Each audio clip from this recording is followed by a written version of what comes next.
நீங்க ஸ்டாக் மார்க்கெட்ல ஒரு பிகினரா இருக்கீங்க அப்படின்னா இந்த ஸ்டாக்ஸ்லாம் ஃபர்ஸ்ட் உங்க வாட்ச் லிஸ்ட்ல ஆட் பண்ணிக்கோங்க. இது வரைக்கும் டாடா கம்பெனிஸ்ல வந்து 18 ஸ்டாக்ஸ் வந்து லிஸ்ட் ஆயிருக்கு. அதுல வந்து டாப் 10 ஸ்டாக்ஸ் தான் நம்ம பார்க்க போறோம். போன வீடியோல வந்து நம்ம 4 ஸ்டாக்ஸ் வந்து கிட்டத்தட்ட பார்த்திருப்போம். இந்த வீடியோல வந்து ரிமைனிங் ஸ்டாக்ஸ் வந்து பார்க்கலாம்.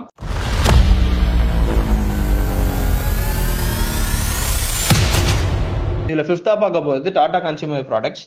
இது வந்து one of the largest Tata group company.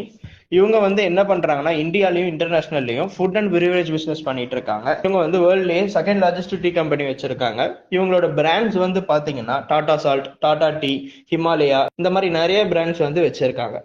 Majority of the revenue வந்து பாத்தீங்கன்னா இந்தியன் பிரிவரேஜஸ்ல வந்து 37%, இந்தியன் ஃபுட்ஸ்ல வந்து 28%, யூஎஸ் காஃபில வந்து 10%, இன்டர்நேஷனல் டீல வந்து 15%, டாடா காஃபில 10% வந்துட்டு இருக்கு.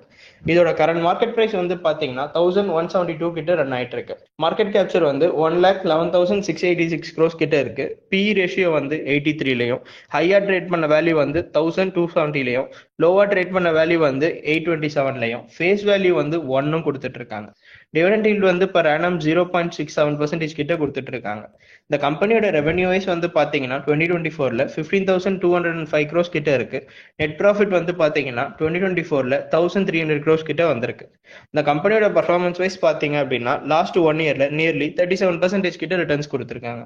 இந்த கம்பெனியோட ஷேர் ஹோல்டிங்ஸ் வந்து பாத்தீங்கன்னா ப்ரொமோட்டர் வந்து 33%, எஃப்ஐஐ வந்து 25%, டிஐ வந்து 17%, பப்ளிக் வந்து 23% ஹோல்ட் பண்ணிட்டு இருக்காங்க.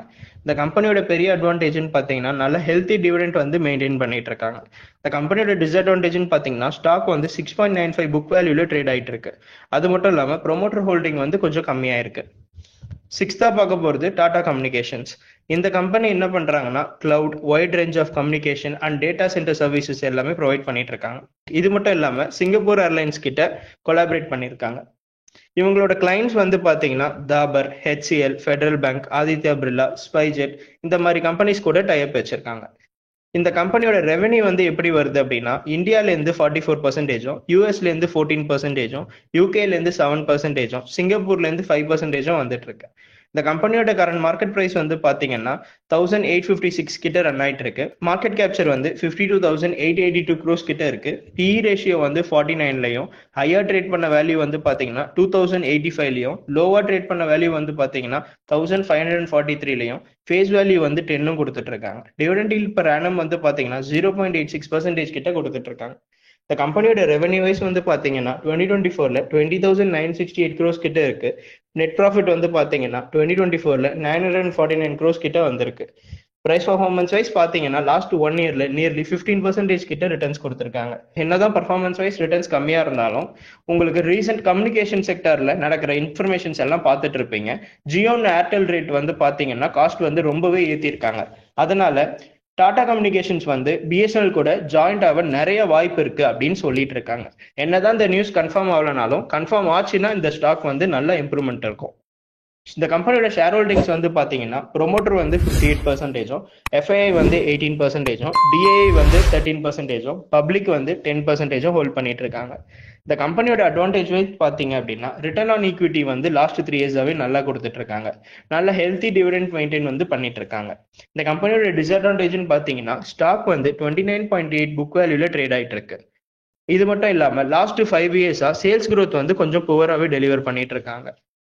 செவன்த்தா பார்க்க போறது டாடா எலிக்ஸா. இந்த கம்பெனி வந்து பாத்தீங்கன்னா இவங்க வந்து வேர்ல்ட்லயே டிசைன் பண்றதுக்கும் டெக்னாலஜி சர்வீஸ் பண்றதுக்கும் நம்பர் 1 கம்பெனி. என்னென்ன பர்பஸ்க்கு பண்றாங்க அப்படின்னா automotive, media, communication, health care இந்த மாதிரி பர்பஸ்க்கு பண்ணிட்டு இருக்காங்க.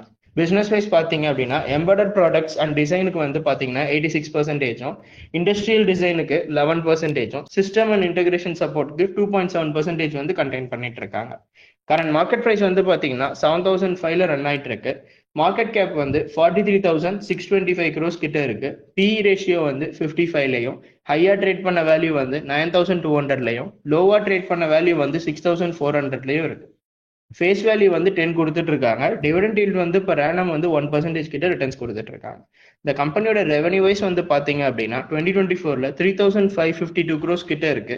நெட் ப்ராஃபிட் வந்து 2024ல பாத்தீங்க அப்படின்னா 792 crores கிட்ட வந்திருக்கு. இந்த கம்பெனியோட பர்ஃபார்மன்ஸ் வைஸ் பார்த்தீங்கன்னா லாஸ்ட் 1 இயர்ல நியர்லி -9% ரிட்டர்ன்ஸ் கொடுத்துருக்காங்க. ஆனாலும் ஏன் இந்த ஸ்டாக்ஸை வந்து நம்ம வாட்சஸ்ல ஆட் பண்ண சொல்றோம் அப்படின்னா, அதுக்கான ரீசன் பார்த்தீங்கன்னா கீழே இந்த வீடியோவை பாருங்க. பட்ஜெட் 2024 வந்து பார்த்தீங்கன்னா ஜூலை 23 அன்னைக்கு நடக்க போகுது. எலக்ட்ரானிக் செக்டர் வந்து பார்த்தீங்கன்னா 3.4% வந்து ஜிடிபிக்கு கான்ட்ரிபியூட் பண்ணியிருக்காங்க. கவர்மெண்ட் வந்து பார்த்தீங்கன்னா அடுத்த 5 வருஷத்துக்கு பிஎல்எஸ்ஐ ஸ்கீம்ல 17 பில்லியன் வந்து ஒதுக்கியிருக்காங்க. இதுல என்னென்ன ரிலேட்டட் ஸ்டாக்ஸ் வருதுன்னு பார்த்தீங்கன்னா semiconductor, smart phones, IT hardware, இந்த மாதிரி செக்டர்ஸ் எல்லாம் வருது. Ministry of electronics and information technology வந்து என்ன எக்ஸ்பெக்ட் பண்றாங்கன்னா, overall Indian electronics manufacturing industry வந்து 2021ல இருந்து 2026க்குள்ள 32% க்ரோ ஆக வாய்ப்பு இருக்குன்னு சொல்றாங்க. இந்த இன்ஃபர்மேஷனுக்கும் பட்ஜெட் 2024க்கும் என்ன யூஸ்ன்னு பாத்தீங்கன்னா, பட்ஜெட் 2024ல 40,000 கோடி வந்து பிஎல்எஸ்ஐ ஸ்கீம்ல எலக்ட்ரானிக்ஸ் சப் அசம்பிள்ஸ்க்கும் காம்பனன்ட்ஸ்க்கும் அனௌன்ஸ் பண்ண வாய்ப்பு இருக்குன்னு சொல்றாங்க. இந்த பட்ஜெட் 2024 ஃபுல் எக்ஸ்பிளனேஷன் வீடியோ வந்து டிஸ்கிரிப்ஷன் லிங்க்ல அட்டாச் பண்ணியிருக்கேன். இது ரிலேட்டடான ஸ்டாக்ஸ் அண்ட் எலக்ட்ரானிக்ஸ் சம்பந்தப்பட்ட ஸ்கீம்ஸ் எல்லாம் தெரிஞ்சுக்கணும்னா இந்த வீடியோ லிங்க் வந்து பார்த்துக்கோங்க. ஷேர் ஹோல்டிங்ஸ் வந்து பாத்தீங்கன்னா ப்ரொமோட்டர் வந்து 43%, எஃப்ஐஐ வந்து 13%, டிஐஐ வந்து 6%, பப்ளிக் வந்து 36% ஹோல்ட் பண்ணிட்டு இருக்காங்க. இந்த கம்பெனியோட பெரிய அட்வான்டேஜ்னு பாத்தீங்கன்னா லாஸ்ட் 3 இயர்ஸா profit growth and return on equity வந்து பாத்தீங்கன்னா நல்லாவே பெர்ஃபார்ம் பண்ணிட்டு இருக்காங்க. அது மட்டும் இல்லாம நல்ல ஹெல்த்தி டிவிடெண்ட் வந்து மெயின்டைன் பண்ணிட்டு இருக்காங்க. இந்த கம்பெனியோட டிஸ்அட்வான்டேஜ்னு பாத்தீங்கன்னா ஸ்டாக் வேல்யூ வந்து 17.4 புக் வேல்யூல ட்ரேட் ஆயிட்டு இருக்கு. இந்த மாதிரி ட்ரெண்ட், டைட்டன், டிசிஎஸ் இந்த ஸ்டாக்ஸ்லாம் கூட உங்க வாட்சஸ்ல ஆட் பண்ணிக்கலாம். ஃபியூ இயர்ஸ் பிஃபோர் வந்து பாத்தீங்கன்னா இந்த ஸ்டாக்ஸும் 200 to 400 ரேஞ்ச்குள்ள தான் ட்ரேட் ஆயிட்டு இருந்திருக்கு. பட் இப்போ எப்படி ஹை வேல்யூஸ்ல ட்ரேட் ஆயிட்டு இருக்கோ இதே மாதிரி ஃபியூச்சர்ல நல்லா டெவலப் ஆக நிறைய வாய்ப்பு இருக்கு.